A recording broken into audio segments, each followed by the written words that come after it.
មានធ្វើបដិវត្តមួយក្នុងចំណោមអ្នកនយោបាយប្រទេសឥណ្ឌូនេស៊ី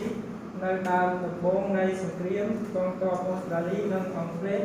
បានមកដល់ឥណ្ឌូនេស៊ីដើម្បីជួយពួកពលរដ្ឋហើយ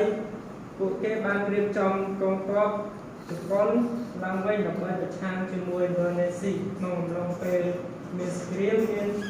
ពួកឥណ្ឌូនេស៊ីផ្សេងគ្នាជាមួយនឹងគំនិតនយោបាយខុសៗគ្នាក្នុងចំណោមពួកគេមួយចំនួនអ្នកសង្គមនិយមឬកុម្មុយនីសមួយចំនួនជាអ្នក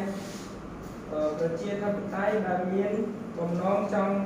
មានសន្តិភាពនៅជាមួយពលរដ្ឋហើយមួយចំនួនទៀតគ្រាន់តែជាអ្នកជានិយមដែលមិនមានចំណាប់អារម្មណ៍ជាមួយប្រធាន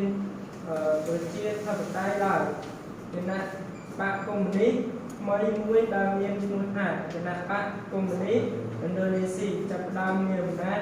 យ៉ាងខ្លាំងអ្នកនយោបាយសំខាន់បំផុតគឺស៊ូកាណូដែលស្ថិតនៅក្នុងក្រុមអ្នក